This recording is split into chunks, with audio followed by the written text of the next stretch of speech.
сами, Давайте. мы в своей компании, а вы... Давайте, если а я что, подстрахую, присоединитесь буду на где-то этапе, рядом. когда нас уже побьют, но еще не до. Хорошо, договорились. Где вы?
О, нарешті. Так, Сабри, ну, по ідеї, должна бути у ефіру. Зараз поглядим. Зараз поглядим, що у нас в телефоні, тому що не ведаю, що так моцно яно не дає жизни. Хотілося з музикою, буде без музики, але, ну, ніяк так. Зараз хвилиночку, я перевірю, чи є трансляція. Нема. Что такое?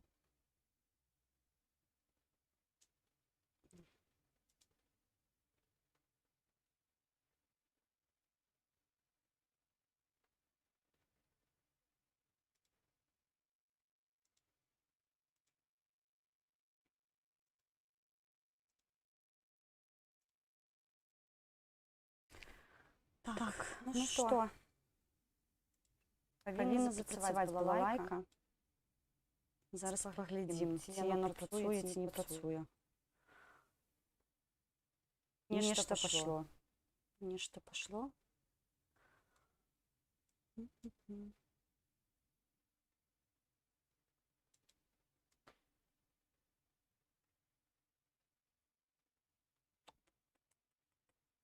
Так, сябры, ёсць трансляцыя, бачу сябе. І з эхам. Зараз будем разбираться ще з гуком.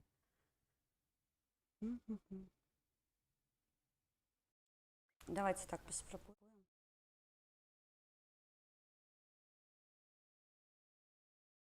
Так, раз, два, три, 5, 7, 10.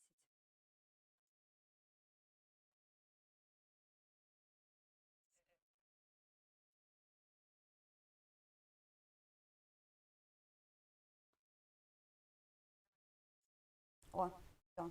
Я себе чую, цудоўна.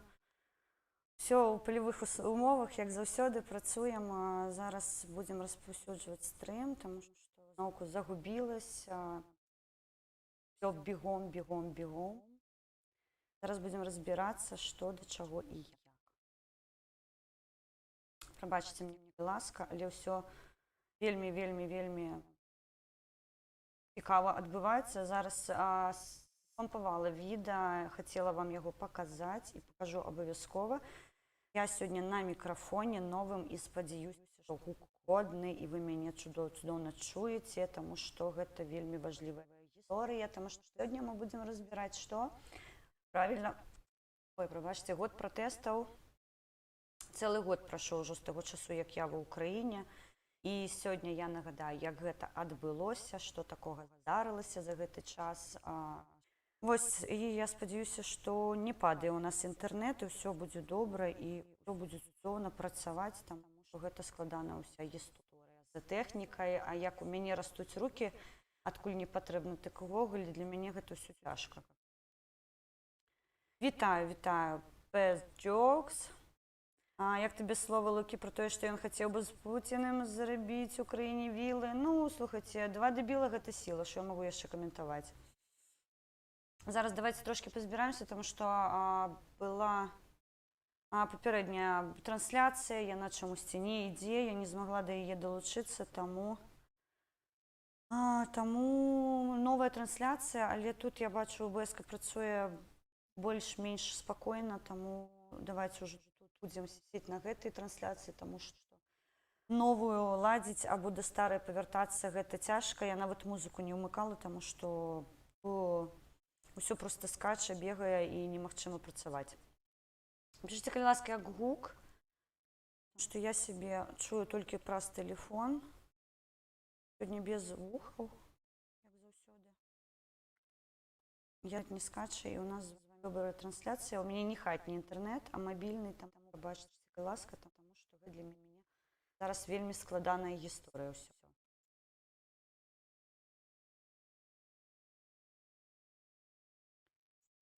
Так, збіраемся. Я попрошу распаўсюдзіць стрым. Сёння падае у меня інтэрнэт. Ну ладно, гэта такое бывае.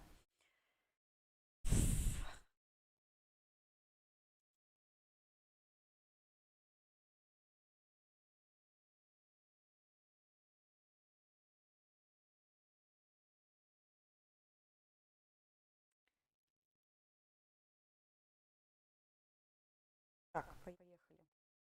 10-10. Андрію, вітаю. Дякую шчыра.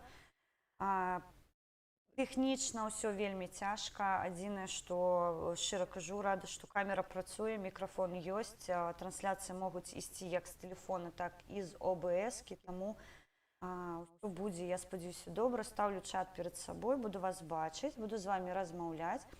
Магу падвісаць, таму што мне час ад часу тут няма магчымасці зараз далучыць хатні інтэрнэт, каб вы разумелі.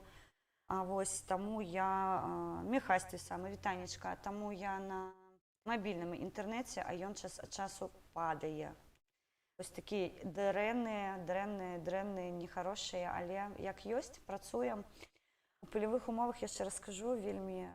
Вы бачыце, у мяне новая лакацыя, у мяне зноўку ўсё тут зменьваецца, але гэта ўсё, я спадзяюся, на карысць Беларусі, таму, канешне, будзем трымаць строй.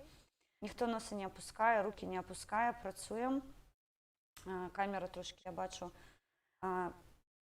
пікселіт, ну ладно, мабыць, наступны раз тэлефон мне будзе лягчэй. Ромул, вітанечка, зараз паспрабуем адладзіць трошкі камеру, таму што яна працавала дагэтуль нармальна, але сёння ў кагосьці рукі вельмі роўныя, і яна іх ураніла. Ну, іх, а камеру ураніла, таму вось у мяне можа яна трошкі гальмаваць. Ну, гэта такое.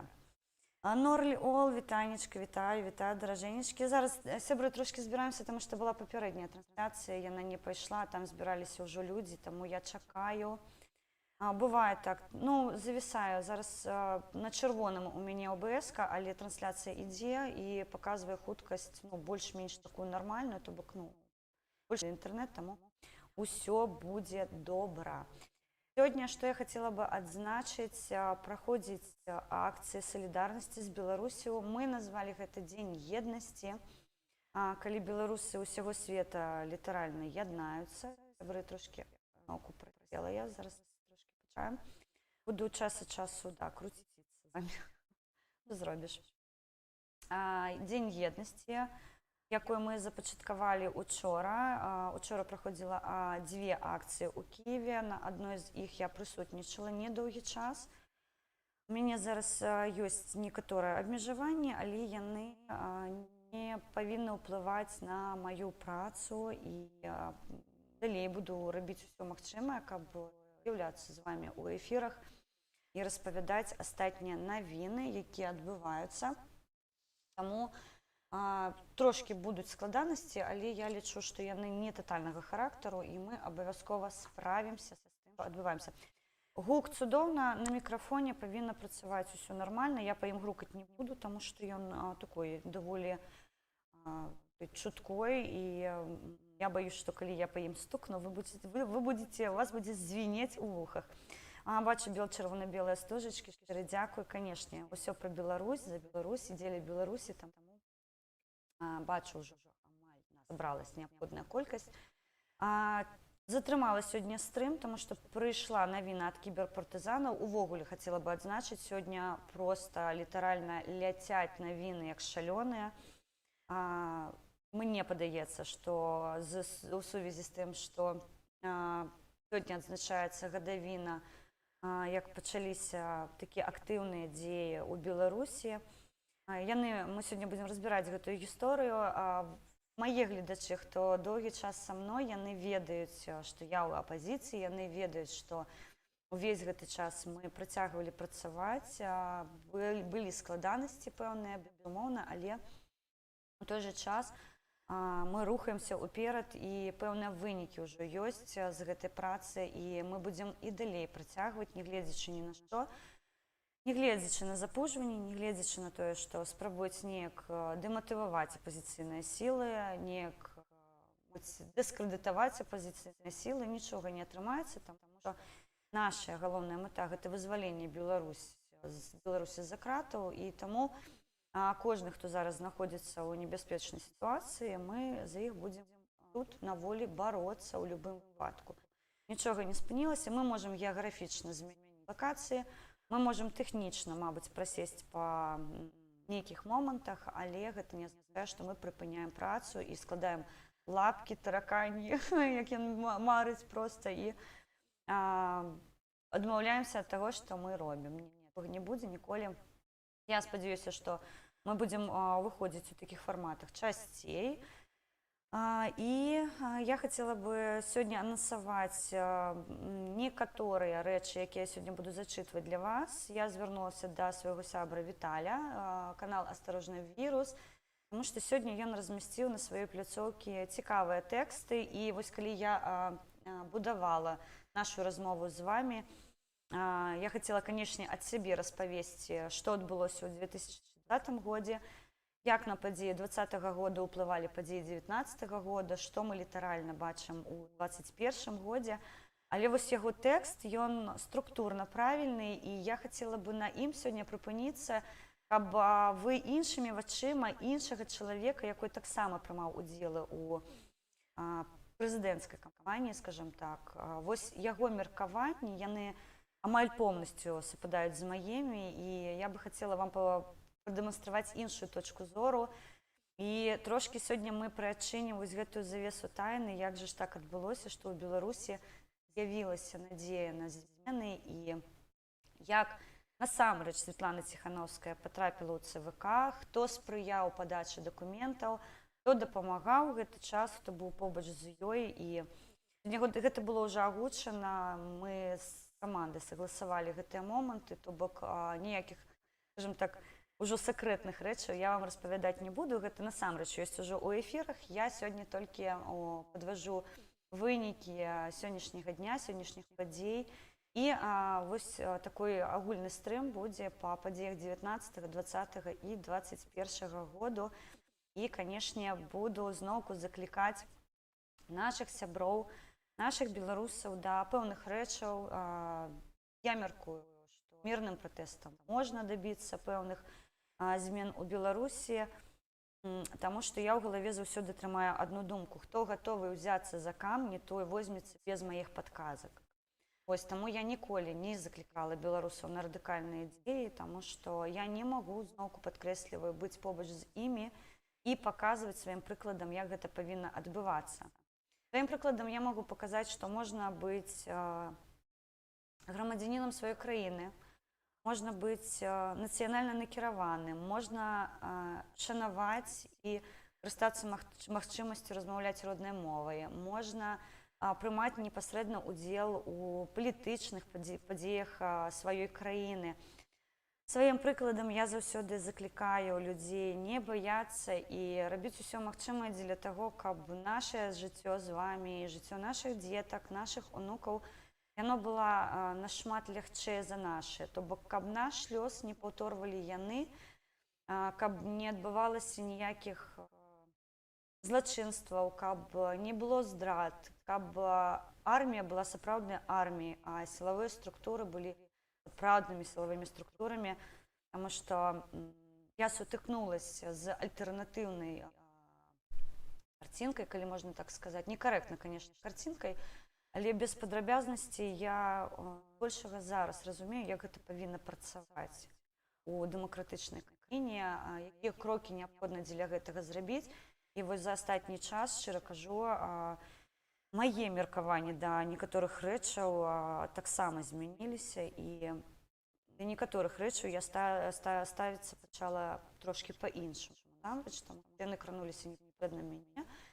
І, канешне, я хацела бы вось такую мадэль Беларусі бачыць, як я назіраю ва ўкраіне. То бок гэта перспектыўная краіна, у якой шмат у будучыні цікавых падзей, абавязкова пазітыўных, таму што я зараз шмат размаўляю з украінцамі, я разумею, якіх яны поглядаў, якога яны накірунку, і якую стратэгію, якую мадэль мы павінны будаваць дзеля Беларусі, каб паменшыць у той ўзровень агрэсіі, якая накіравана на нашу краіну, агрэсіўных людзей, якія зараз знаходзяцца ў нашай дзяржаве.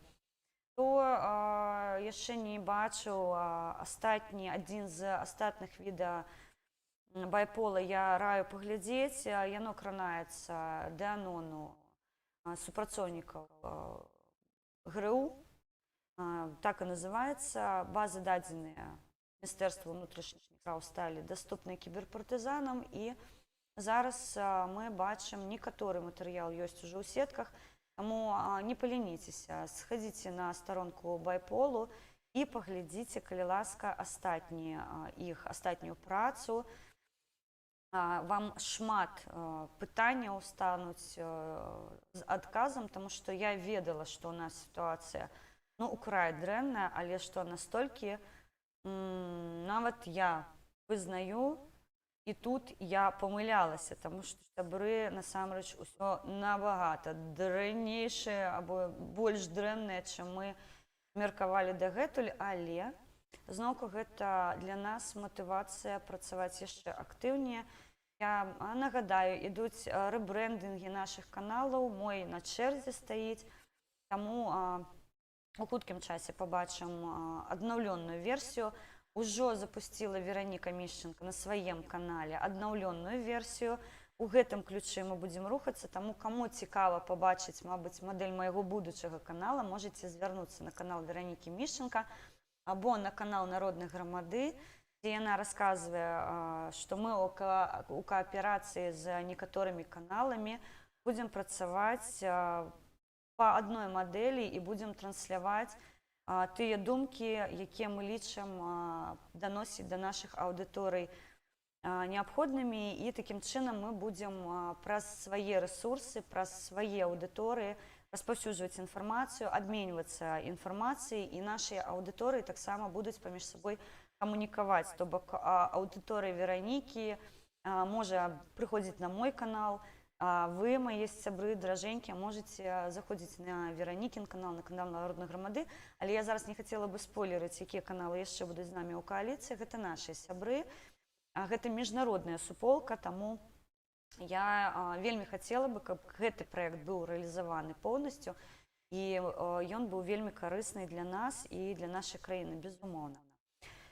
І так, давайте пачнем. Год пратэстаў. Што за гэты год змянілася, дзе мы праселі, дзе мы памыляліся.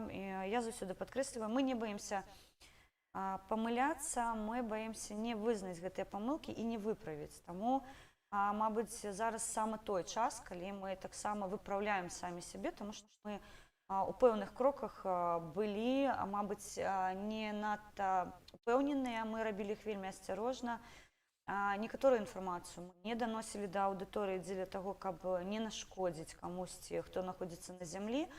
Сёння, яшчэ раз падкрэслю, трошкі прыадчынілі завесу падзей 2020 году, таму я магу спакойна ўжо таксама гэта трансляваць, і ўжо вы вось гэты пазл у сваёй галаве, хто ведае мой канал, хто падпісаны, будзеце будаваць, і вось гэтыя элементы, якіх у вас не хапала, яны будуць патрошку з'яўляцца, і ў вынікі вы пабачыце вось гэтую карціну падзей, якая была ў 2020 годзе. Мабыць, вы зразумееце, у якіх умовах нам прыходзілася працаваць, і што мы прайшлі за гэты час, і чаму мы лічым, што пратэст не здуўся, што беларусы не апусцілі рукі, што беларусы будуць і далей весці барацьбу рознага характару, інфармацыйная барацьба, на месцах барацьба, партызанская барацьба, якая зараз вядзецца. Новасць з астатняга, што я магу паведаміць, ужо ёсць дадзеныя па гэтай аперацыі. Выканана яна была на 1000 з 1000, і спынілі цягнік электрапоцяг. Перамычка паказала, што калія занятая.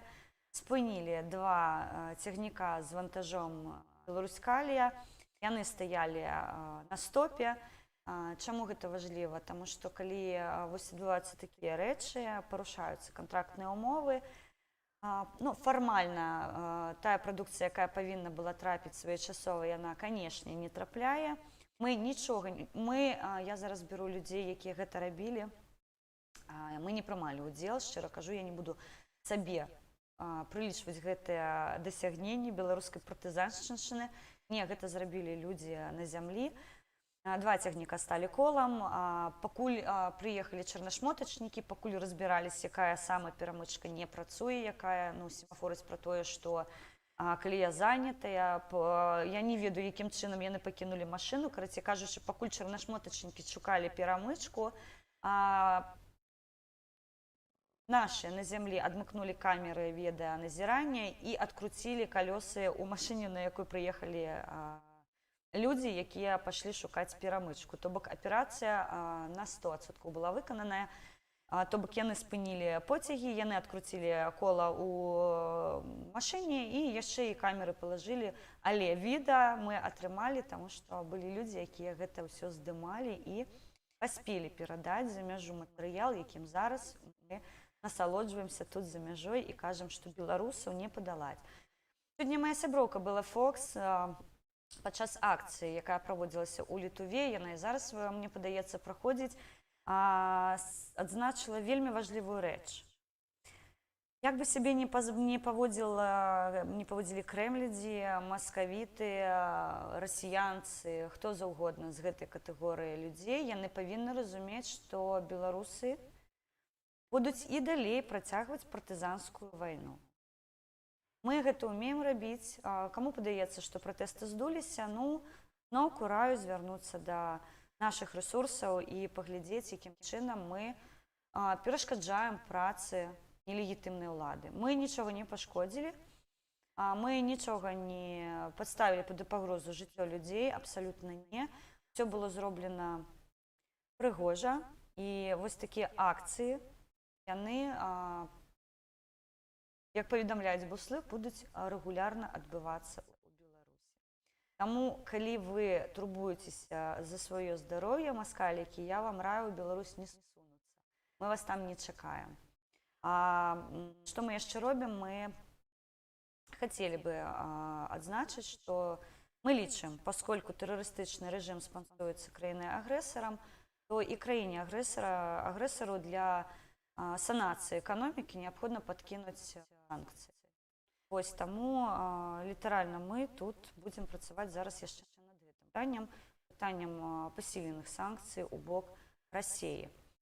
Што ва ўкраіне з гэтага хочу сказаць, вельмі сёння мне цікава было паслухаць. Ва ўкраіне адчыняецца новая пляцоўка па Крыму, і я з свайго боку ўжо падтрымала гэтую ініцыятыву.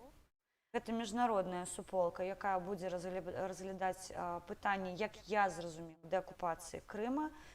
І тут напэўна, ад імя сваёй каманды я магу казаць пра гэта, таму што мы шмат абмяркоўвалі сітуацыю па ўкраіне. Я прадстаўнік аднароднай грамады ва ўкраіне, і, безумоўна, я падымаю пытанні, якія кранаюцца гэтай краіне. У сваёй камандзе пытаю ў сваіх паплечнікаў іх меркаванне, ці датрымліваюцца яны поглядаў тых, якія датрымліваюся я. Ёсць у нас абмен інфармацыяй, і тут літаральна я магу ад каманды казаць, што каманда народнай грамады лічыць, што Крым анексаваны, ва ўкраіне ідзе расійска-украінская вайна, дзе Расія выступае краінай-агрэсарам, і каманда народнай грамады хутчэй за ўсё зробіць замоўленне. Я ад сябе, як прадстаўнік ва ўкраіне, магу 100% сказаць, што наша каманда будзе падтрымліваць украінскі рух і будзе падтрымліваць любыя крокі, накіраваныя на вызваленне гэтых тэрыторый украінскіх ад акупацыі і анексіі. Таму моя каманда абсалютна з здаровым глуздам разумее, што адбываецца ва ўкраіне.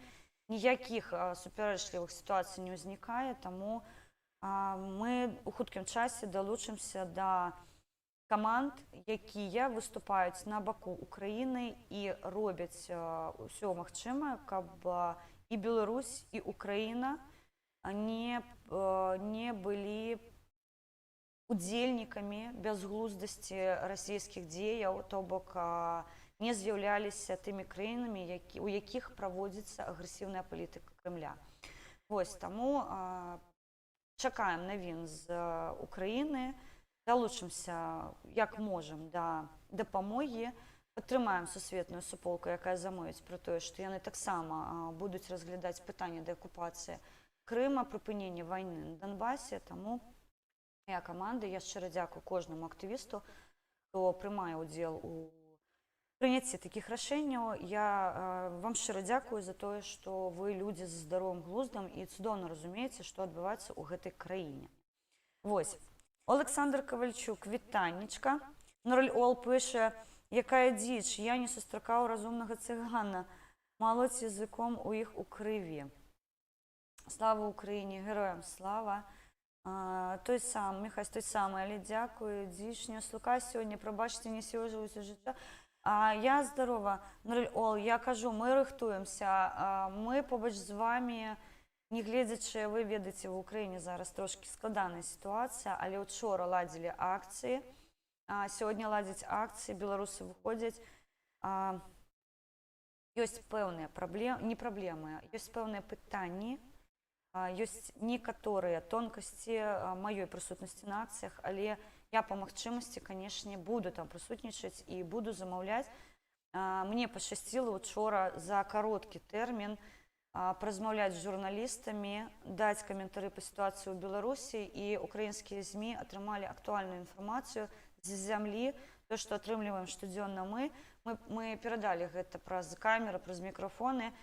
У мяне не вельмі шмат часу было, на жаль, але я спрабавала ў гэты час максімальна выкарыстаць яго якасна, і мне падаецца, што гэта атрымалася. На маім канале ёсць відэа з Белсату, дзе я давала каментары па Беларусі.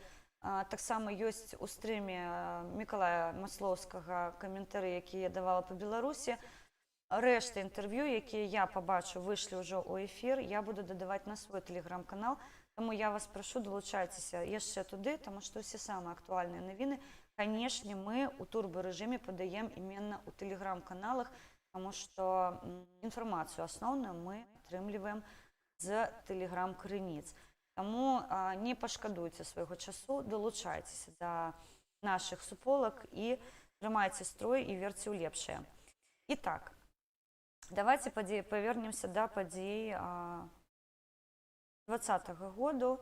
Триггером 2020 году часткова сталі падзеі 2019 году, таму што ўжо ў той час пачала фарміравацца актыўная пратэсная група людзей, якая разумела, што краіна здаецца, краіна проста аддаецца за далгі, што называецца. Мы гэта адчувалі, і ўжо ў 2019 годзе, у асноўным у снежні месяцы, праходзілі вялікія пляцоўкі з лозунгамі «Мы супраць інтэграцыі з рашкай», «Путін fuck off», «Путін хуйло», «Дзе раз ты павінны сидзець за дротам». То бок, вось гэтая ўся гісторыя, яна была на плошчы Беларускай у 2019 годзе. Вельмі цяжкай стала сітуацыя з ковідам.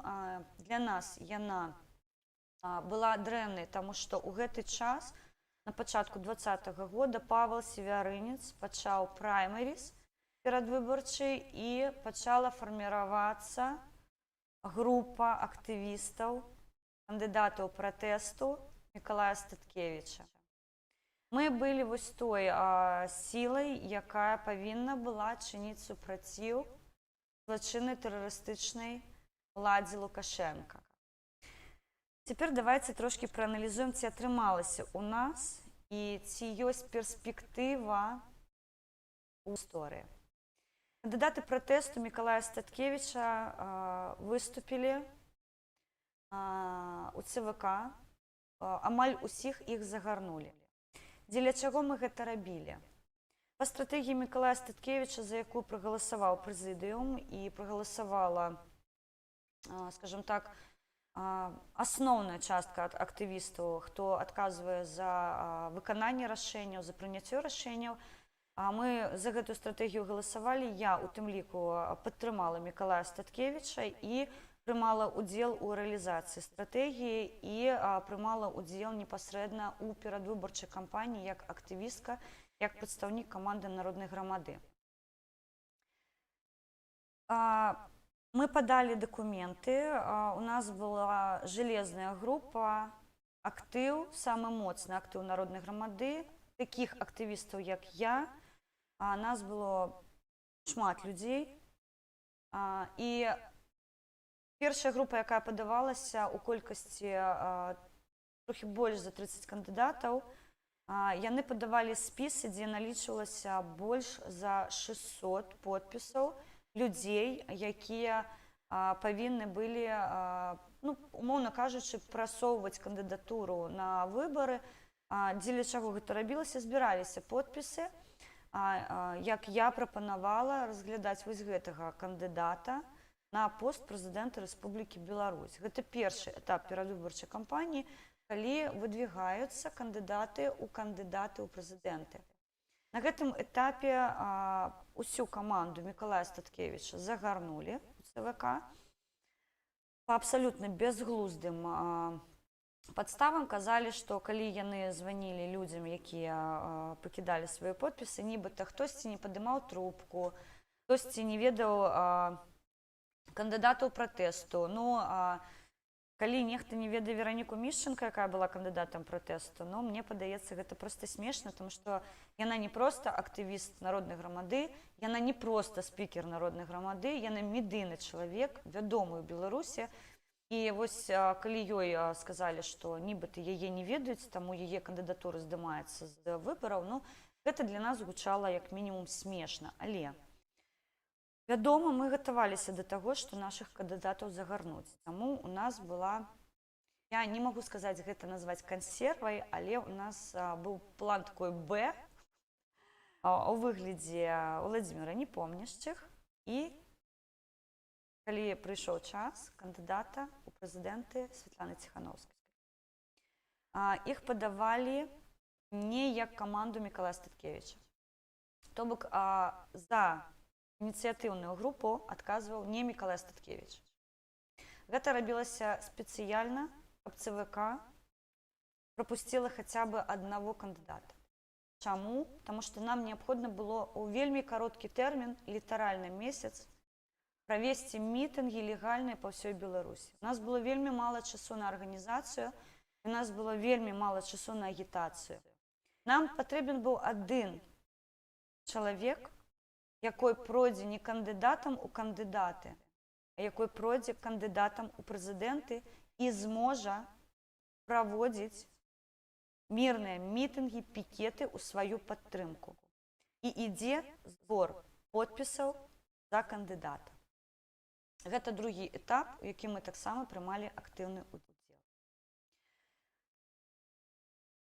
Я была у групе 100, у групе 100 тых, хто з дакументамі гатоў быў у любую хвіліну пацвердзіць, што пакінуў свой голас за кандыдата, што ён ведае гэтага кандыдата і гатовы адстойваць свой голас. Гэта вы можаце назіраць на маёй пляцоўкі, канал Хелен Мінская, канал Народнай грамады, калі мы знаходзіліся каля ЦВК, і вы маглі назіраць актыў Народнай грамады і яшчэ нашых сяброў па кааліцыі, гэта прадстаўнікі Еўрапейскай Беларусі, прадстаўнікі БХД, некаторых арганізацый, рухаў, якія былі з намі заадно і таксама з'яўляліся прадстаўнікамі каманд. І гатовыя былі з дакументамі літаральна пад ЦВК адстойваць сваё права і свой голас. Таму мы называлі жалезнай групай, то бок гэта была група людзей, якіх нельга абвінаваціць у тым, што яны не ведаюць кандыдата, якога прапануюць на пост прэзідэнта Рэспублікі Беларусь. Нас такіх было больш, трошкі больш за 100 чалавек, якія ўзялі на сябе адказнасць давесці свайго кандыдата да, умоўна кажучы, выбараў. Ці планавалі мы праводзіць выбары, шчыра кажу, напэўна, не, таму што першае заданне, якое мы ставілі перад сабой, правесці максімальна якасную агітацыю сярод беларусаў. Гэта была першая наша задача, і калі пачаліся першыя мітынгі ў падтрымку Святланы Ціханаўскай, Владзіміра Непомняшчых, Ольгі Кавальковай, некаторых яшчэ кандыдатаў, якіх прапусцілі 6 чалавек, вы памятаеце, мы ладзілі за іх акцыі, мы выходзілі на збор подпісаў дзеля таго, каб другой этап ужо праходзілі у выбарчай кампаніі, з'яўляліся ўжо кандыдатамі ў прэзідэнта. Паміж першай групай і другой групай, першая група была на падачу кандыдатаў у кандыдаты, другая група – гэта кандыдаты ў прэзідэнты падаваліся, збіралі подпісы як кандыдаты ў прэзідэнты, таму што беларуская сістэма выбудавана так, што прайсці праз гэтыя фільтры было амаль немагчыма. Але чаму я кажу, што мы перамаглі? Таму што ўся гэтая гісторыя, якая закруцілася за Святланай Ціханаўскай, яна нам дала магчымасць пачаць збор подпісаў за кандыдата ў прэзідэнты. І гэта было галоўнае. Увесь гэты час мы працавалі на плошчах, увесь гэты час таксама трошкі прыадчыню, мабыць, завесу тайны. Увесь гэты час я ездзіла па падпісных пунктах, координавала працу, не координавала, дапамагала з працай людзям, якія збіралі подпісы. Мы праводзілі кансультацыі, таму што, ну, шчыра кажу, каманда Новай грамады была падрыхтаваная да збору подпісаў, а каманда Сергея Ціханаўскага, гэта не крытыка, яны малайцы. Я просто ведаю, у якім шалёным тэмпе яны працавалі. Я зараз хацела бы падзякаваць кожнаму чалавеку, якой збіраў подпісы. Таму што мы ведалі, што іх выкрадаюць. Мы ведалі, што ў іх крадуць падпісныя лісты. Мы ведалі, што псуюць падпісныя лісты. Мы ведалі, што рвуць падпісныя лісты. Таму ініцыятыўная група Мікалая Статкевіча, дружніх сяброўскіх каманд Еўрапейскай Беларусі, БХД, Малады фронт у тым ліку, хлопцы, мы былі побач з імі, і хто маў такую увагу пабачыць, я заўсёды перад тым, як размаўляць з людзьмі, якія збіраюць подпісы, падыходзіла да каардынатара, якой за гэта адпавядае, і брала дазвол на пару хвілін паразмаўляць з чалавекам. Мае сябры, каардынатары мяне цудоўна ведаюць, і зараз мы паміж сабой таксама размаўляем, згадваем, як гэта ўсё адбывалася, таму лёс, якой выпаў на плечы каардынатараў і людзей, якія займаліся подпісамі, гэта быў вельмі цяжкі шлях, гэта быў страшны шлях, гэта былі ціхары, гэта былі бусы, гэта былі пастаянна менты, смеці вакол гэтых людзей, былі правакатары.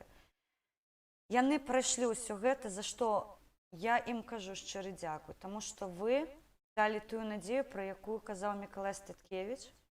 Калі ў беларусаў з'явіцца надзея, вы не пазнаеце гэты народ.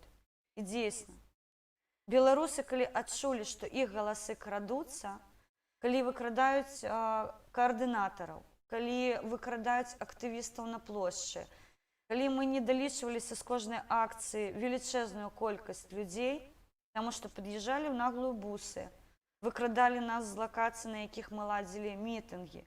Яны былі публічныя, мы не баяліся і не хавалі свае твары, мы выходзілі. Людзі ў балаклавах, у масках, проста вырадкі, пад'язджалі на лакацыю і хапалі людзей. У нас ёсць стрым, у якім Вераніка Мішченка на пачатку акцыі змагла збегчы ад пераследу, павярнуцца на плошчу, і пры канцы акцыі яе забралі. Яе цягнулі па асфальту, у яе былі сінія рукі, і яе чакаў карцер 30 дзён без вады, у жару, у вельмі складаных умовах. Таму мы ўсё гэта прайшлі разам. Мы цудоўна ведаем, якімі сіламі далася нам гэтая кампанія. Мы шмат актыву страцілі. Я нагадаю, што у мяне была сітуацыя, калі усе людзі, якія адказваюць за інфармацыйнае напаўненне каналаў, якія адказваюць за вядзенне каналаў, яны знаходзіліся за кратамі. Нас не хапала рук працаваць з актывам, якой у нас быў, з рэсурсамі, якія ў нас былі. Мы страчалі аўдыторыю, аўдыторыя меркавала, што мы нічога не робім, а нас банальна выкрадалі актывістаў і не хапала людзей. Я звярталася да звычайных беларусаў за дапамогай, каб яны кожны па сваіх магчымасцях надавалі нам дапамогу. І шчыра кажу, у той час мы зрабілі зачыненую групу, дзе звычайныя беларусы прымалі ўдзел у фарміраванні кантэнту народнай грамады. Гэта была наша сумесная праца, за што я ім таксама вельмі ўдзячна. Каманда Святланы Ціханаўскай у выглядзе гэтай тройкі з'явілася трошкі пазней. Для нас гэта была прыватная абраза, таму што той актыў, якой дапамагаў ёй увесь гэты час, яна пра яго проста забыла. Сфарміравалі давераных асоб Святланы Ціханаўскай, і побач яе з'явіліся невядомыя дагэтуль нам людзі у выглядзе Цапкала і Калеснікаў. Мы не ведалі, хто гэта да падзей 2020 года, да кампаніі прэзідэнцкай, якая пачалася ў красавіку 2020 года. Мы не ведалі, хто гэтыя людзі, адкуль яны ўзяліся, хто яны такія, якую лінію яны будуць весці. Зараз мы разумеем, што крэмлядзі былі побач, але у той час у нас не было альтэрнатывы. Мы павінны былі давесці справу да канца. Мы павінны былі па замоўленнях іх давесці прэзідэнцкую кампанію да фінальнай стадыі, надаць людзям магчымасць скарыстацца правам голасу або не скарыстацца правам голасу. Тут я падкрэслю, гэта вельмі важліва. Мы разумелі, што байкот немагчымы. Чаму? Таму што Беларусь гэта такая краіна, дзе бюджэтнікі гэта касцяк всей краіны. Гэта зроблена спецыяльна. Таму што бюджэтнік, на мой погляд, гэта працаўнік, у якога ўжо забралі правы, і ён на іх не прэтэндуе. Бюджэтнікамі вельмі лёгка маніпуляваць, таму што любая незгода з кіраўніцтвам нясе за сабой пакаранне. І бюджэтнікі прымалі ўдзел у датэрміновым галасаванні. Таксама ў датэрміновым галасаванні прымалі ўдзел тых, хто знаходзіцца за кратамі, тых, хто знаходзіцца ў бальніцах. То бок сфальсіфікаваць датэрміновыя выбары не было ніякай праблемы. Яны фальсіфікаваліся. Мы фіксавалі гэта. Мы паказвалі людзям, што і печаткі, і пломбы сорваныя, і сцягі увечары, калі запечатвалі кабінет, яны былі ў адзін бок, потым яны сталі выпадкова ў другі бок. То бок, нават на гэтым простым этапе збору подпісаў датэрміновых былі фальсіфікацыі. Як мы маглі гэта спыніць? Мы заклікалі не галасаваць датэрмінова. Гэта адзіны інструмент, які быў у нашым актыве на той час. І пратэсты на вуліцы. Калі мы пачалі бачыць і паказваць, што крадуцца галасы, фальсіфікуюцца датэрміновыя выбары, мы пачалі выходзіць на вуліцу, калі вы памятаеце, плошчы пачаліся не 9 жніўня. Ужо дагэтуль пачаліся масавыя выхады беларусаў на вуліцу. Тысячы і тысячы беларусаў па ўсёй краіне пачалі акцыі пратэсту за свайго кандыдата, супраць выкрадання людзей, супраць гвалту, як учынілі чарнашмотачнікі ў той час. Калі вы уважліва паглядзіце падзеі таго году, вы зразумееце, што мінулы год пачаўся з выбарчай кампаніі не 9 жніўня, а задоўга да гэтага. Ці можам мы сказаць, што у нас не атрымалася? Сябры, у нас атрымалася. Таму што 9 жніўня беларусы выйшлі на вуліцу. Гэта была наша галоўная мэта. Каб беларусы не пагадзіліся з масавымі фальсіфікацыямі, і мы ведалі, што яны будуць. Мы ведалі, што сінепалы ўладу не аддасць. Гэта апазіцыі было вядома. Што маглі мы зрабіць? Максімальна мірна вырашыць гэтае пытанне. Пісалі скаргі, падавалі скаргі ў ЦВК. Вы памятаеце гэтыя шалёныя чэргі? Мы спрабавалі вырашыць пытанне мірным шляхам. Ці мірна сябе паводзіла нелегітымная ўлада? 9 жніўня яна прадэманстравала, што яны з зброяй будуць абараняць уладу, якую захапілі маскалі. Калі вы уважліва паглядзіце расследаванне Байпол па тых ублюдках маральскіх, якія захапілі Беларусь, вам усё стане ясна. Ужо ў той час мы выйшлі чыніць супраціў маскавітам.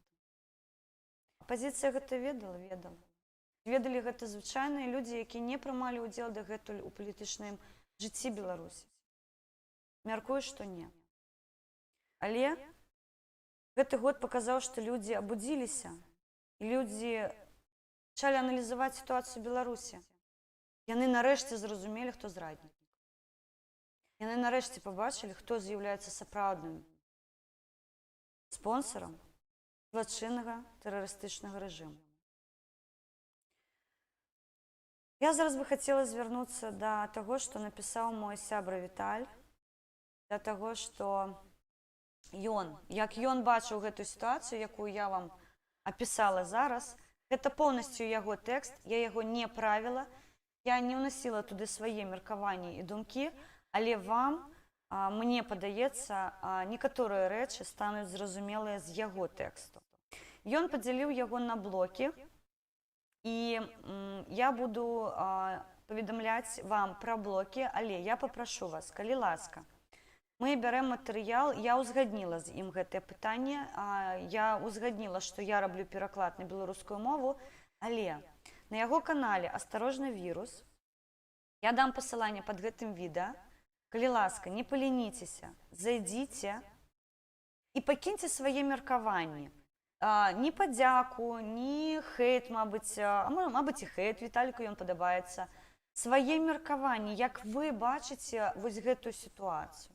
Нам гэта вельмі важліва ведаць, таму што зараз, калі мы праводзім сацыяльныя апытанкі, мы дзівуемся таму, што вельмі шмат людзей пераймаюць нашы меркаванні, нас чуюць. Мы сутыкаемся з тым, што мы не назіралі гэтага доўгі час, але за намі, аказваецца, сочаць беларусы. Яны цудоўна ўсё разумеюць, і праз свае апытанкі, дзе яны шчыра могуць адказаць на пытанне, мы бачым іх меркаванні.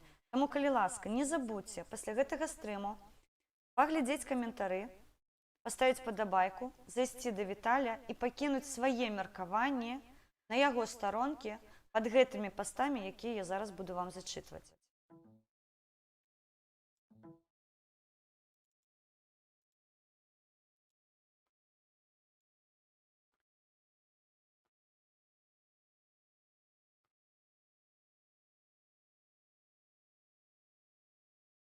Зараз я выведу на экран, каб мне было зручна. Нарль Ол піша: Мікола Статкевіч больш за ўсіх знаходзіцца ў небяспекі.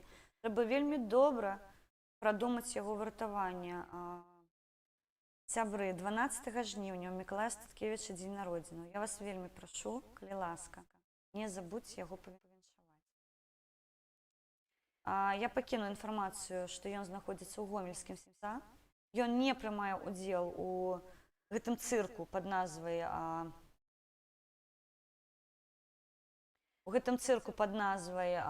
судзілішча.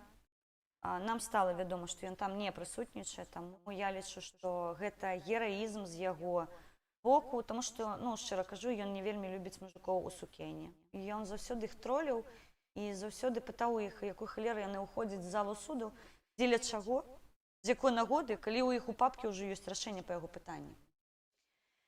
І так, гэта не мой тэкст, гэта не мае меркаванні, гэта меркаванні майго сябра Віталі, канал «Асторожны вірус». Я нагадваю, Віталь адказваў за подпісы па горадзе Менску, і гэта літаральна адзін з тых каардынатараў, у каго я пытала, ці можна мне празмаўляць з тымі людзьмі, за якіх ён адказвае, з мэтай даведацца, як праходзіць збор подпісаў за кандыдата ў прэзідэнты. Частка першая. Абяцанкі і расчараванні. Пратэст 2020-2021. Падвядзенне вынікаў года пратэсту і што нам пора мяняць. Увесь 2020-2021 год пратэсная грамадскасць у Беларусі жыла чаканнем будучага цуду. Прагаласаваўшы за тэхнічнага кандыдата, які на шэрагу з крэслам і котлетамі набіраў па апытаннях да 97% галасоў беларусы, зрабілі самую вялікую памылку. Абмяркоўваць цяперашняе незадаволенне рэжымам Лукашэнкі катэгарычна адмаўляліся, а крытыкаваць штаб катэгарычна забаранялася. Аналізаваць мінулае таксама. Затое з вялікай ахвотай гаварылі пра будучыню, якая наступіць вось-вось, але пра перамогу, якая ўжо наступіла і засталіся толькі перамовы, трэба толькі дружна прагаласаваць на платформе «Голас». На апытанне ад людзей, а чаму не створаны назіральны камітэт за падлікам галасоў на платформе «Голас», яны адказвалі: «Вы не разумееце, гэта не тое. Што, вы нам не давяраеце?» А ў гэты час нічога не мянялася. І ва ўладзе ўсё заставаўся сядзець узурпатар. Канец першай часткі. Частка другая. Або развіццё прапаганды. Наогул, усё гэтае галасаванне на голасе нагадвае кота ў мяшку. Падыходзіць да цябе валацуга і кажа: «У мяне ў мяшку сядзіць сіямскі кот. Купі зрубель». А ты такі: «Нешта мяшок занадта ціха сябе паводзіць. І какашкамі пахне. Там дакладна сіямскі кот?» На што валацуга адказвае: «А ў цябе ёсць выбар. Або кот у мяшку, або ў падваротні мы цябе знойдзем». Нічога вам не нагадвае гэтая сітуацыя? На астатнія пытанні, з кім перамовы, хто бенефіцыяры, калі перамовы, адказы заставаліся нязменныя, а тых, хто крытыкаваў, абліваліся фекаліямі і іх меркаванні замоўчваліся. У іх чаты і каналы адпраўлялі дысідэнты хейціць і адвесці народ ад іх думкі, не дай Бог іх пачуюць. Адбылося развіццё новай прапаганды на нашых вачах. І ў гэтым вінаватыя мы ўсе. Пакуль грамадства знаходзілася ў ружовых акулярах, адбылася ўзурпацыя пратэстнага руху. Любая крытыка штаба, роўна як і пытанне, чаму мы не перамаглі, дзе перамовы, чаму штаб, чаму няма ні з кім аб'ядноўвацца. Яны прыраўніваліся да непагаджаных. І ў чатах заўсёды вартавалі спецыялісты, якія падсылалі людзей, якія адразу пры ўзнікненні такога пытання радасна спяшаліся назваць сябе супрацоўнікам КДБ, ФСБ, ябацькай або лукашыстам. Мадэль пабудовы грамадства па лукашызму не давала выказваць свайго меркавання людзям. І людзі пачалі шукаць іншыя каналы камунікацыі, а частка ўвогуле зрабіла на гэтым рэвалюцыю. А тым часам Лукашенко ўсё больш вяртаў сабе пазіцыі. Канец другой часткі. Частка трэця. Пачатак пачаткаў. Так з чаго ж пачалося ўсё бурленне ў грамадстве? Некаторыя людзі думаюць, што яно пачалося з мітынгаў супраць дэкрэта аб дармаедстве, якія прайшлі ў 2017 годзе. Некаторыя з мітынгаў супраць інтэграцыі, якія прайшлі ў снежні 2019 году.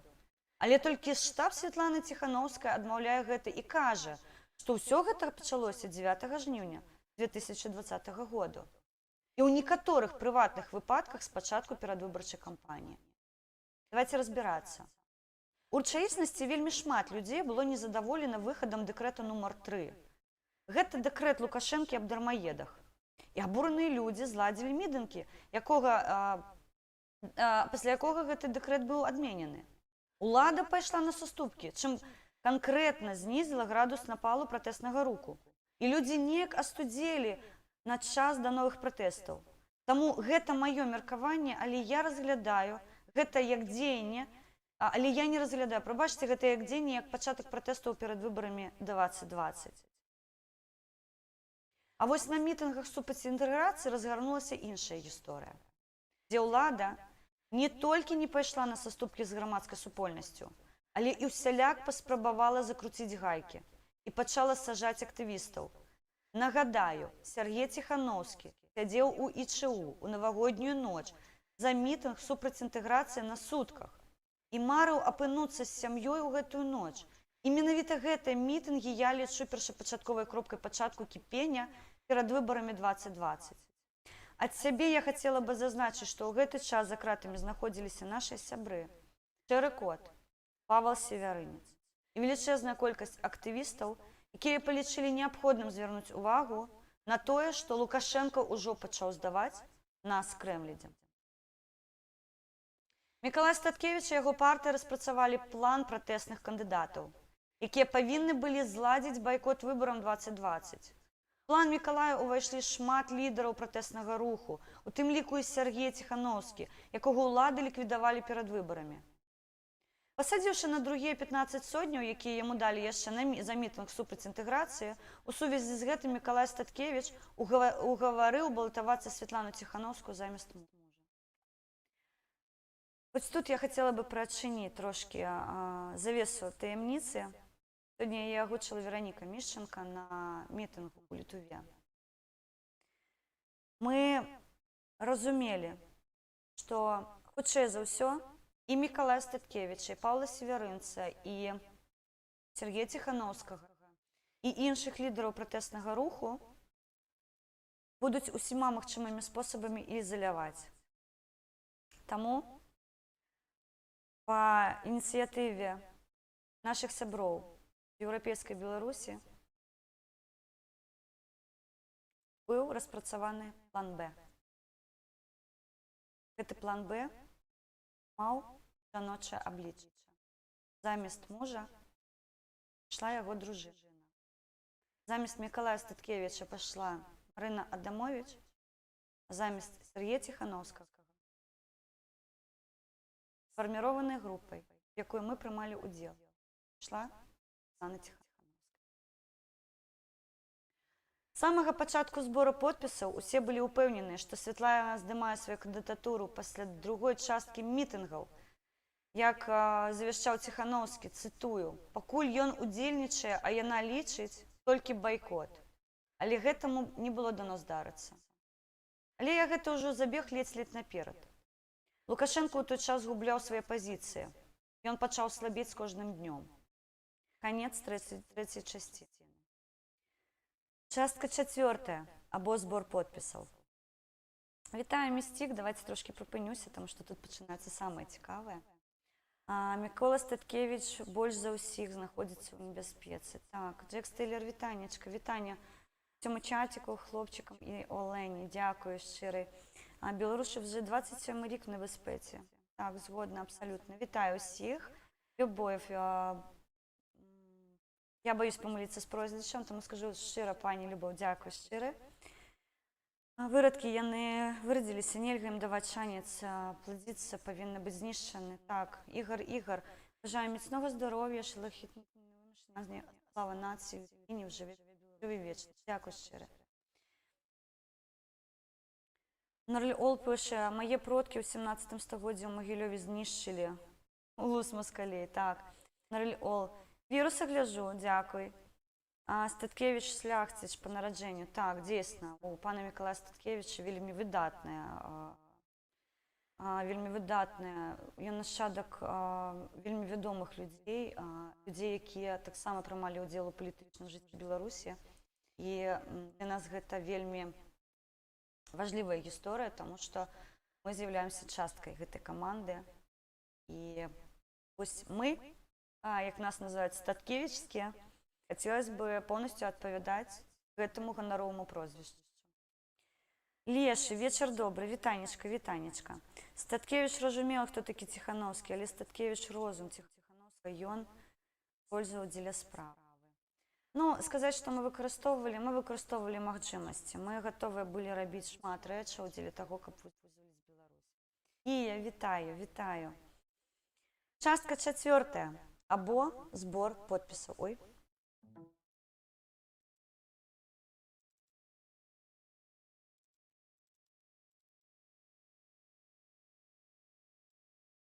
Прибачте, у меня бывает такое, что подвидаю камеру. Я тут спробую трошки порухаться, потому что у меня трошки косточки мои не дают мне сидеть долгий час на одном месте, тому я такая шустрая.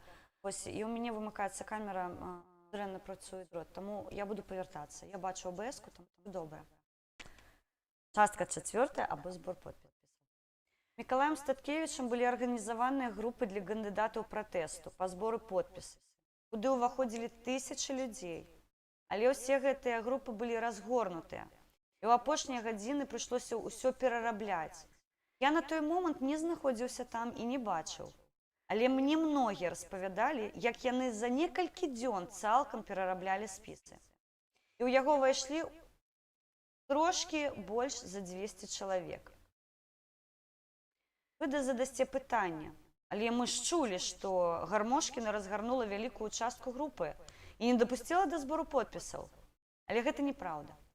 Было разгорнута каля 4 чалавек. Астатнія вушакі з тым, што так мала.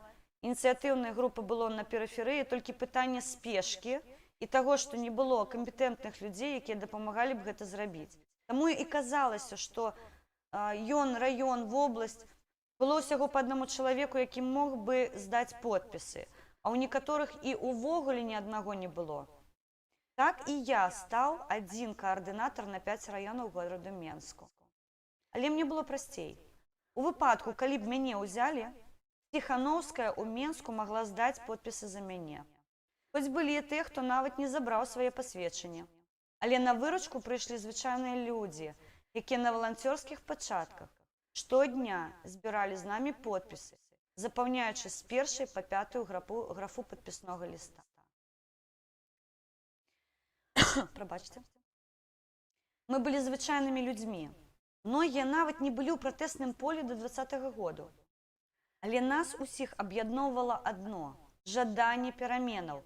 Мы бачылі, як нам закручваюць гайкі, як не даюць развівацца бізнесу ў Беларусі, як без сувязяў ты не мог нічым займацца. Мы бачылі, што нашыя канстытуцыйныя правы цалкам прыніжалі і ўтоптвалі ў бруд. Мы хацелі аднаго, каб нашыя дзеці і іх ж дзеці не жылі ў балоце, а мелі права на выказванне вольнай думкі. Мы хацелі праўды, сумленнага цэнаўтварэння, добрых і разумных дырэктываў, добрых дырэктароў на заводзе, а не даярак у дырэктарствах таго ж НПЗ, БМЗ, МТЗ. Спансавання не было, ад слова зусім. Тыя ж бланкі, еду на кропкі і гэтак далей нам прыносілі на звычайныя людзі. Штодня мы з самай раніцы да позняга вечара сядзелі і збіралі подпісы пад пільным наглядам ціхароў. Некаторыя людзі не прапусцілі ні дня збору подпісаў.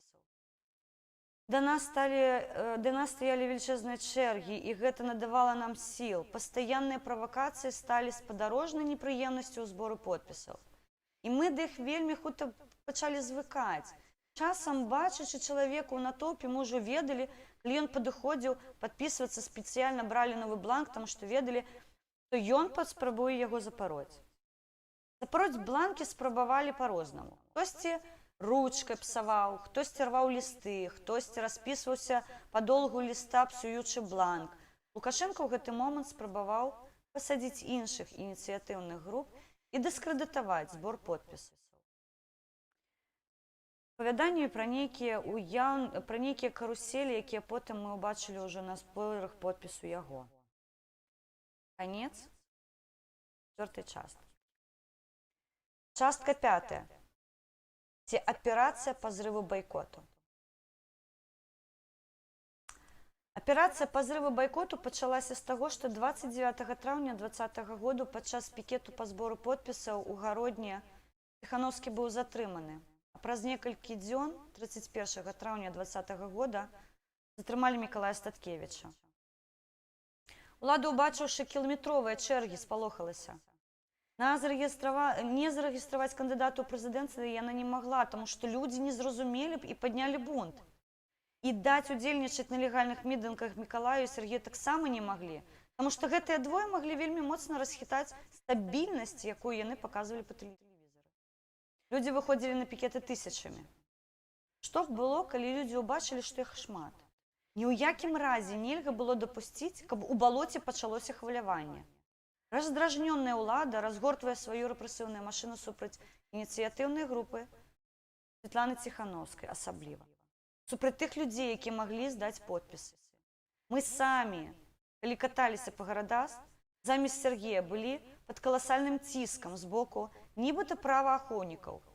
Мала таго, што прыходзілі з раніцы да вечара збіраць подпісы з ціхарамі пад бокам, так яшчэ і яны за намі ездзілі з горада ў горад, а ДАІ пастаянна спыняла нашыя машыны. Шмат у каго ў гэты час машыны трапілі на штрафстаянкі для экспертызы звін нумароў.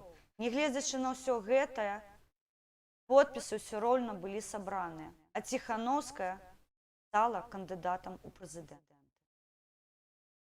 І тут адбылося тое, чаго ніхто не чакаў. Каля Святланы замаячылі незразумелыя асобы, такія як сакратар АГП Ганна Красуліна, грамадзянка Расійскай Федэрацыі, працаўнік БХД Вольга Кавалькова, выпускніца Акадэміі МУЗ, якая также рэгістравалася па апазіцыі як кандыдат у кандыдаты, але подпісы не збірала і пікеты не праводзіла. Праваліўшы сваю кампанію, яна радасна пабегла губіць кампанію Ціханаўскай. А ў 30 давераных асоб былі набраныя людзі, якія і не збіраліся праводзіць мітынгі. Такія, як Мікалай Маслоўскі, які правёў адзін мітынг, Павел Спірын, які, калі да яго звярнуліся, каб ён прысутнічаў на мітынгу ў выглядзе даверанай асобы, адказаў: «Гэта не мой фармат». А также шмат тых, хто аднаго мітынгу не правёў і не збіраўся. Усе гэтыя людзі, якія зарэкамендавалі сябе як выдатныя актывісты, штодня сядзелі на зборы подпісаў, до 30 давераных дапушчаных не былі. У першы дзень 16 ліпеня 2020 году актывісты грамадзянскай кампаніі «Еўрапейская Беларусь» выйшлі з ліку давераных асоб Светланы Ціханаўскай.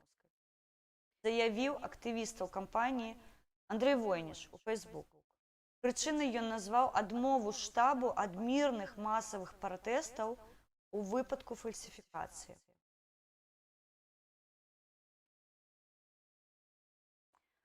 Паводле яго слоў, Андрэя Войніча, каманда Ціханаўскай звярнулася да Еўрапейскай Беларусі за падтрымкай. Прадстаўнікі штаба і кампаніі дамовіліся аб сумесных дзеяннях, і 13 актывістаў і сяброў кампаніі сталі даверанымі асобамі Ціханаўскай. Прашу заўважыць, гэта з 30 давераных засталося 17. Разам з тым мы разумеем, што дэмакратычнаму кандыдату недастаткова атрымаць электаральную перамогу на выбарах. Патрэбны працяглыя, мірныя масавыя пратэсты і акцыі грамадскага непадпарадкавання, як у свой час сказаў Сергей Ціханаўскі. Мы даведаліся, што, на жаль, штаб кандыдата ў прэзідэнты не будзе заклікаць да пратэстаў у выпадку працягу рэпрэсіяў супраць грамадскай супольнасці і масавых фальсіфікацый, заявіў Войніч. Гэтак жа у 30 давераных увайшлі людзі са штаба, якія замест таго, каб рабіць мітынгі, ездзілі з Ціханаўскай і прысутнічалі на мітынгах, якія ў той момант маглі ладзіць людзі і арганізацыя з правядзеннем на перыферыі. А также сядзелі ў той момант Ціханаўскі, Статкевіч. Штучна было перамешана колькасць праводзімых мітынгаў шляхам беспрэцэдэнтнага крыварукага кіравання штабам з боку Кавальковай, Красуліной і Мароз. КДБ усяляк спрабавала паставіць палкі ў колы.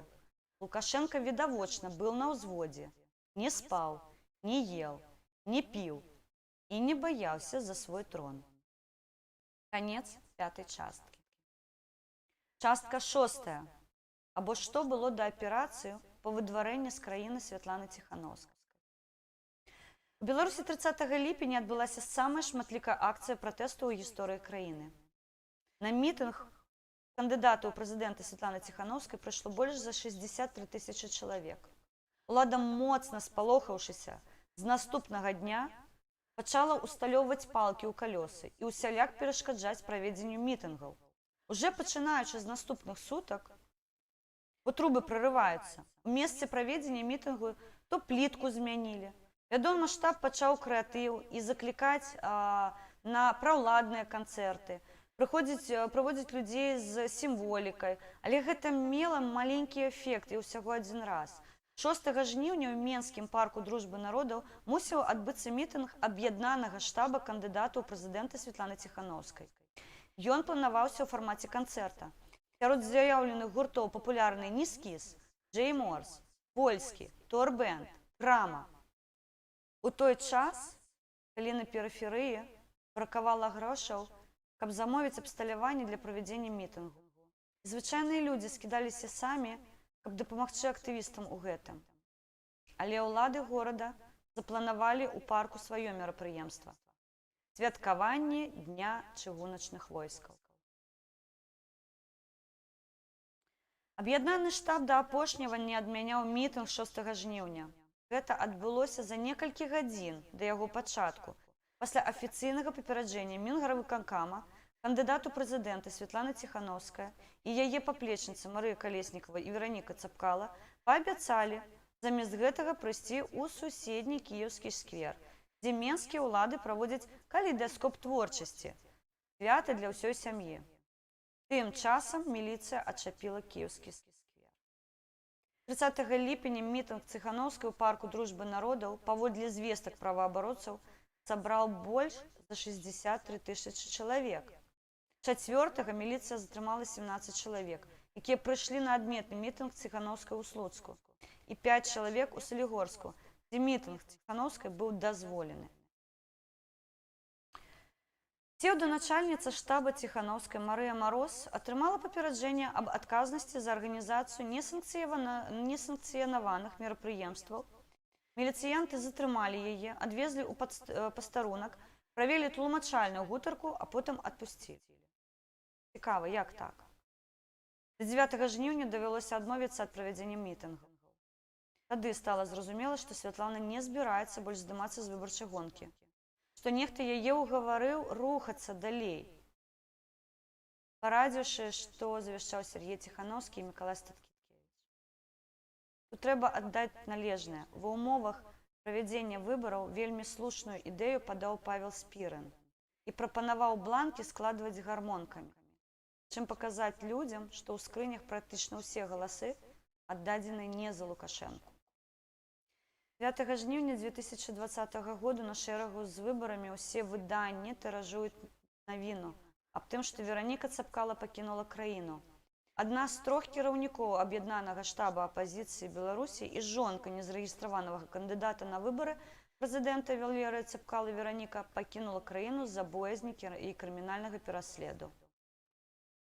Інфармацыю аб ад'ездзе пацвердзілі ў штабе незарэгістраванага кандыдата ў прэзідэнты Віктара Бабарыкі. Людзі, убачыўшы, што ад іх хаваюць вынікі падліку галасоў, пашлі на вуліцу. З участкаў пад зборы подпісаў людзей, якія ўдзельнічалі ў фальсіфікацыях, выводзілі пад аховай АМАПа. А ў некаторых выпадках яны ўцякалі праз вокны, каб не нарвацца на абураных людзей. Караул вывешвання вынікаў. У гэты час Лукашенка моцна перасраў і сцягваў АМАП у горад. Частка 7. Або калі пратэст стаў асуджаны. Я не закранаў аб'яднанне 3 штабоў спецыяльна, каб гэта вынесці ў асобны пост, таму што менавіта тады пратэст стаў асуджаны на правал. Што вы думаеце? Правільна, без хлусні і тут не абышлося. Нам уцюхвалі доўга, што гэта штаб Бабарыка вырашыў пайсці на аб'яднанне. Але не ён. Штаб Бабарыкі апошні ўвайшоў у сімуху, і то ў апошні дзень перад пачаткам мітынгаў і аб'явай 30 давераных асоб. І менавіта ў гэты момант Ціханаўская памяняла свой вектар. У гэты момант і ўся еўрапейская Беларусь выйшла са складу 30 давераных асоб у складзе 13 чалавек. Давайте разбярэмся. Ёсць толькі 2 віды пратэстаў: гвалтоўны і, адпаведна, негвалтоўны. Паняцце мірны пратэст не існуе, таму што ён уваходзіць у негвалтоўны і класіфікаваны асобна. У тэорыі няма мірных акцый, і ні адзін з тэарэтыкаў або практыкаў не выкарыстоўваў такую фармулёўку. Гэта падмена паняццяў. Адбілася спецыяльна, каб увесці людзей у аману. Можаце праверыць, пры запыце на добрую літаратуру вам выдасць мірны пратэст. Гэта форма негвалтоўнай барацьбы. Ці гэта акцыі без ужывання гвалту. Хто і навошта падмяніў паняцце і ўвёў у вушы нам, што наш пратэст з'яўляецца мірным, а не негвалтоўным? Правільна, гэта ўсё было зроблена штабам Бабарыка. І на гэтых умовах яны вайшлі ў аб'яднаныя штабы. А Еўрабелка выйшла, зразумеўшы, што ўсё. Рэвалюцыя на гэты момант зліта. Але нешта я забег наперад. Вернемся да барацьбы. Дык усё ж, у чым адрозніваецца гвалтоўны ад негвалтоўнага пратэсту, спытаеце вы. А вось тут-то і пачынаецца самае цікавае. Гвалтоўная форма пратэсту ўключае ў сябе ўсяго 3 дзеі, а менавіта згоны самалётаў, спальванне машын і гэтак далей.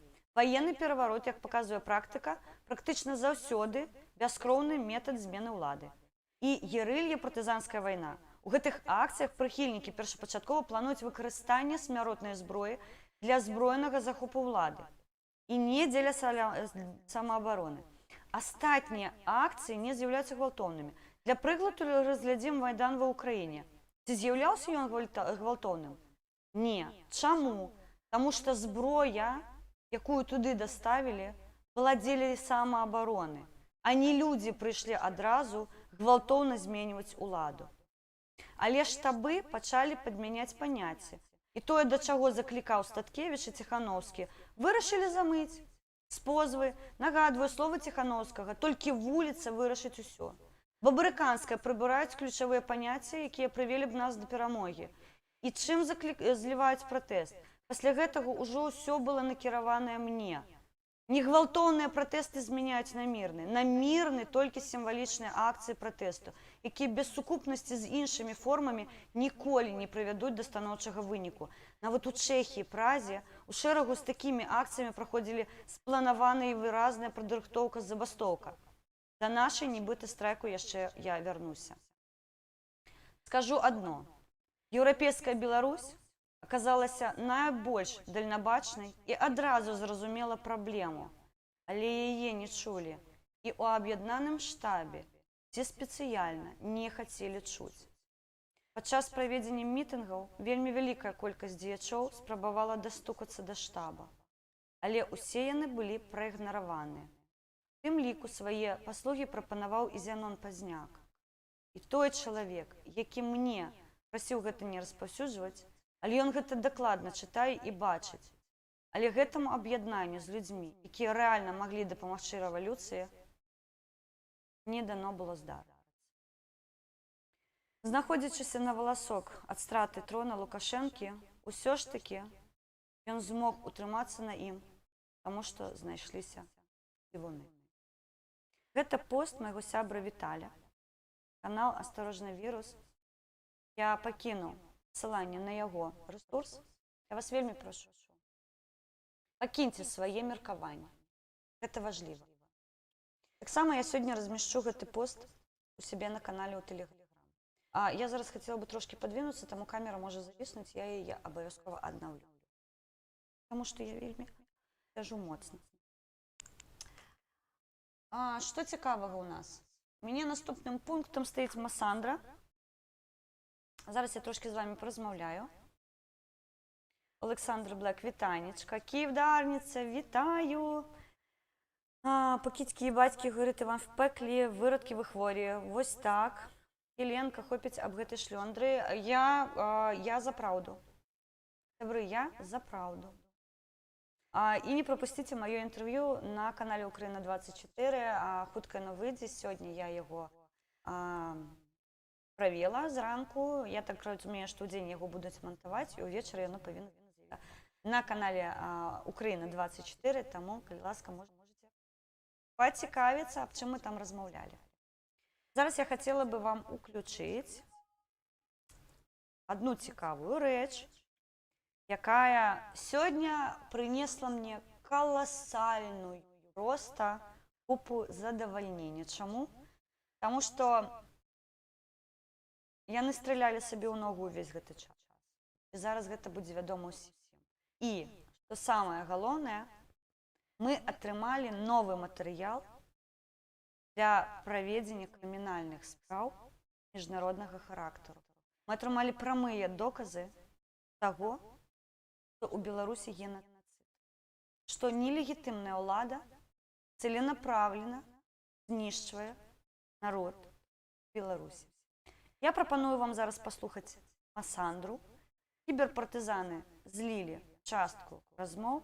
Зараз іх я выважу вам на экран.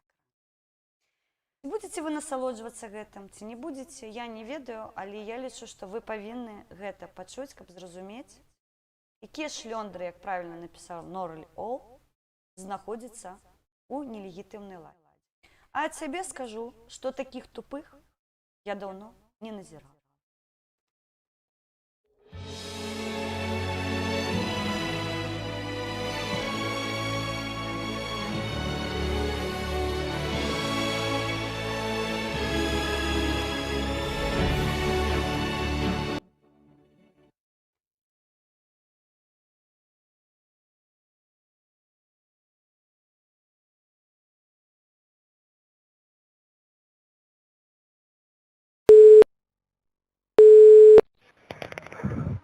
Да, Наталья Николаевна, здрасте. Дмитрий Владимирович, здравствуйте. Здравия желаем. Извините, пожалуйста, что я вас дергаю. А ничего, я в спортзале жду выезд.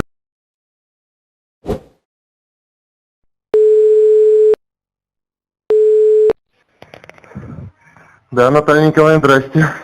Дмитрий Владимирович, здравствуйте. Здравия желаем. Извините, пожалуйста. Давайте зробимо трошки хитрее. Я зараз вмикну это на телефоні, тому що стіну не хоче. Не хоче сьогодні підгальмовий. Так, я паню. Не розумію, чому.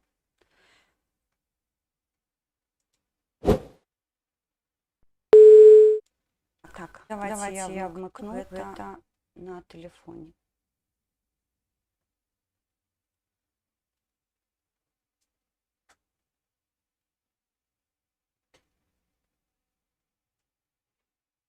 Хвилиночку, пробачте.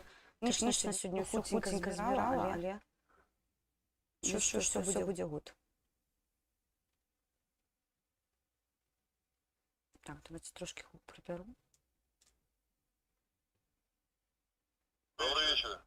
Это вот где бизнес, где вчера вот... Это дата 2.11.2020 года. Да, Наталья Николаевна, здрасте. Здравствуйте. Здравия желаем.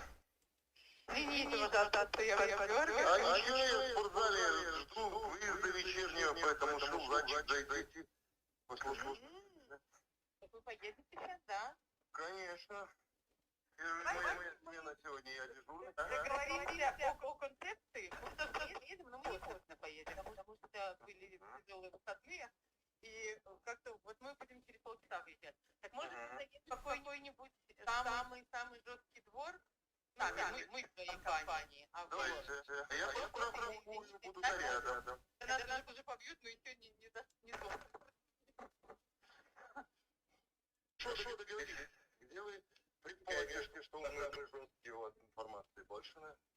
Нет, я думаю, что у вас информации больше, но как варианты, понятно, мегаполис это наша постоянная точка, там где мы с вами возле оба встречались. Ну, еще я не знаю, может быть какой-то кассар, Боровая. Еще на чем я готов? В общем, вот,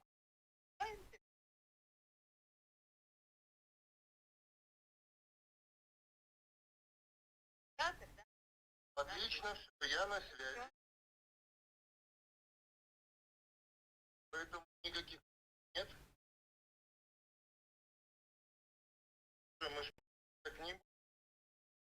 Вы, Про 2 человека я помню. пожалуйста, там не перебивайте. Нет, но я знаю, что вы ответственны вещам. Я надеюсь, что сегодня охота будет удачной. Просто в пятницу очень, как вы сказали, сейчас красную книгу разонесли. Детский вид. Какой-то красный, Боровая, про разных. Ваших не знаю. Очень немало. Так мы говоря, сказали, что Перебивают, это так называется. Николай, я все мы...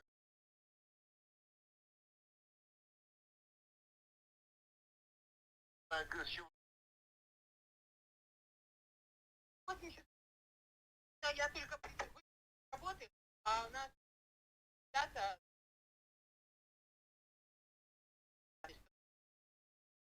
Я вам... Хорошо, спасибо. Себре зараз сліпі повинні бути.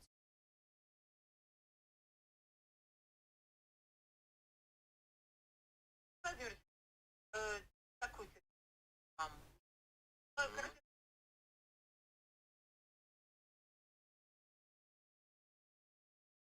Короче,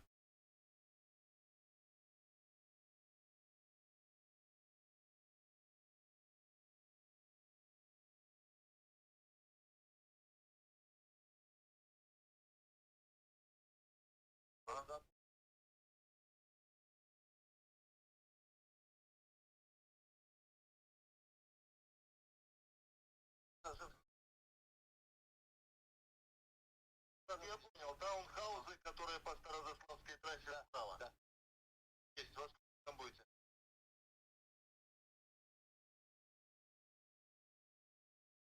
У меня через сколько примерно?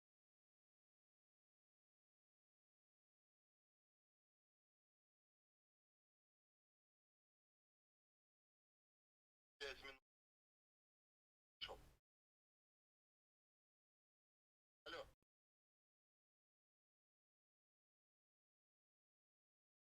А 660 рублей, вот это. Да, перепиши, если что, не помнит. Есть на связи.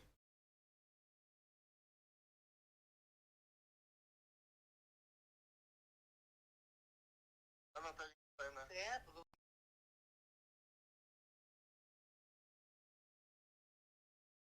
Это я прям такой...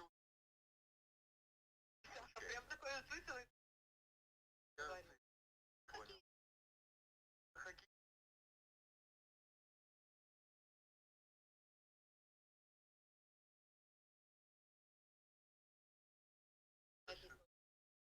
Да, вообще. Потрясающий вид.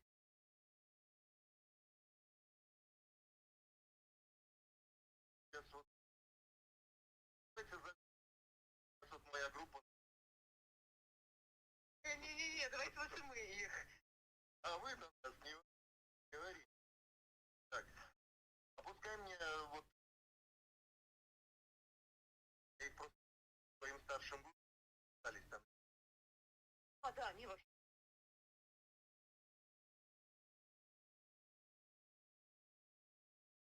Поэтому никаких проблем нет. Есть такая группа. Никаких проблем нет. Не понимаете абсолютно.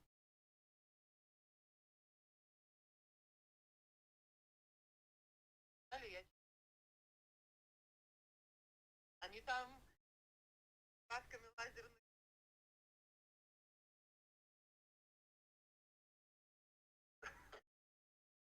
А если там их...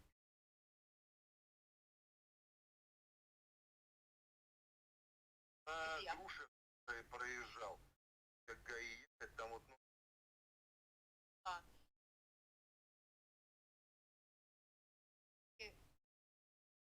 Я знаю, что... Ну, следующий, да, но мы туда съедем. Едем на боковую, основную.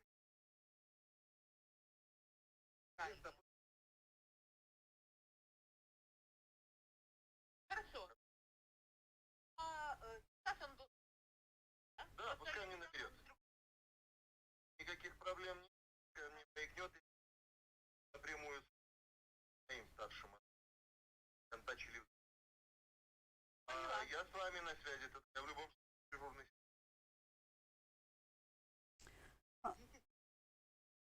Яна там нешта квакнула яшчэ, але гэта ўжо неважліва. Вось так, сябры. Так што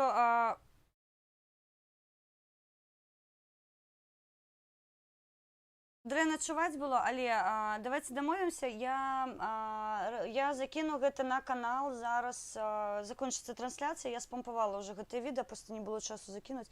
Зараз трошкі я себе поправлю, тому што мне ўжо ўсё зацікае, 1,5 гадзіны мы з вами ў эфіры, і мне ўжо трошкі так.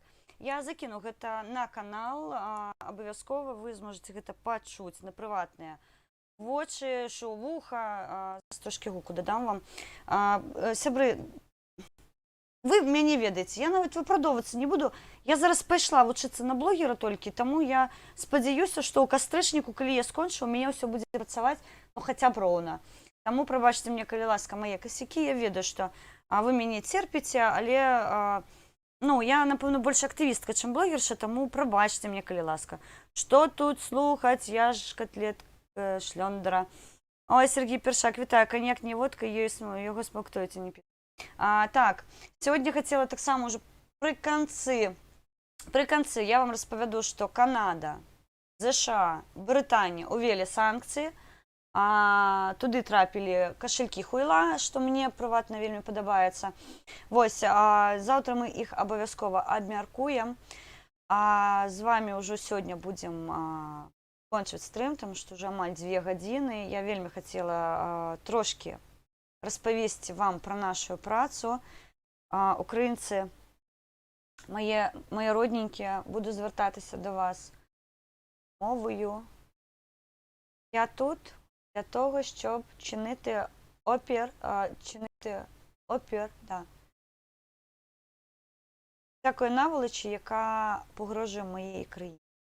Моя країна, я нагадую, це Україна і Білорусь. Я білорусько-українського походження.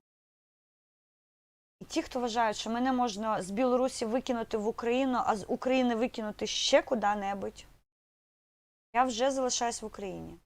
Коли я сюди приїхала, я сказала, що якщо Україні щось буде погрожувати, я візьму в руки зброю. Якщо потрібно буде, я дійсно в Україні візьму в руки зброю. Але з України я вже нікуди не поїду. Єдина країна, у яку я можу повернутися з України, це буде Білорусь. Тому тримаємо строй, санкції працюють, кіберпартизани ламають бази. Ми бачимо ублюдків, які лічать, що вони вольні у вольних країнах, що вони можуть тут чинити гвалт, що вони можуть тут забивати людей. У хуткім часі ми роздіанонили чоловіка, який полював за хостелом, у яким знаходяться наші релаканти. Ми ведаємо супрацоўнікам яких структур ён з'яўляецца. Гэта інфармацыя ўжо публічная, гэта інфармацыя ўжо сярод актывістаў ёсць, і таму я хацела бы аптымістычна упэўніць сваіх сяброў. Нават калі нас, кагосьці, выпадкова, па розных прычынах выбіваюць з працы, у нас децэнтралізаваная сістэма, мы абменьваемся інфармацыяй роўна дзеля таго, каб нам не зруйнавалі ланцуг падзей. Мы не залежым адзін ад аднаго, але кожны з нас можа трансляваць інфармацыю і перахапіць ініцыятыву. Ну, напрыклад, сёння зранку мне паведаміла моя цудоўная сяброўка, што яна не паспявае размясціць пасты на канале Народных грамад. Я гэта зрабіла за яе. Не праблема. Калі ў мяне выпадкова не будзе атрымлівацца трансляваць нейкія рэчы на тэрыторыі Украіны па пэўных пытаннях. Ёсць людзі, якія гатовыя зараз гэта рабіць за мяне. Зрабілі ўсё магчымае, каб інфармацыя нікуды не падзелась. Каб інфармацыю, якую хацелі бы данесці, данесена была да аўдыторыі. Таму колькі б нас не пужалі, як бы за намі не сачылі, як бы не спрабавалі нас ліквідаваць, інфармацыя в любым выпадку будзе. Мы не вы. У нас няма цэнтральнага апарата. Таму што мы кожны лідар для сябе. Кожны з нас робіць працу, якую лічыць карыснай.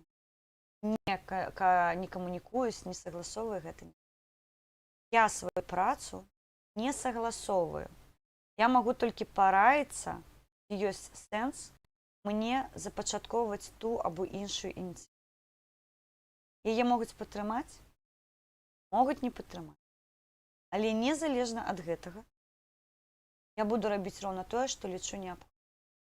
Таму што Мікалай Статкевіч калісьці мне сказаў: калі ты глядзіш у люстэрка, ты бачыш перад сабой лідара, якое здатны і побач і весці за сабой.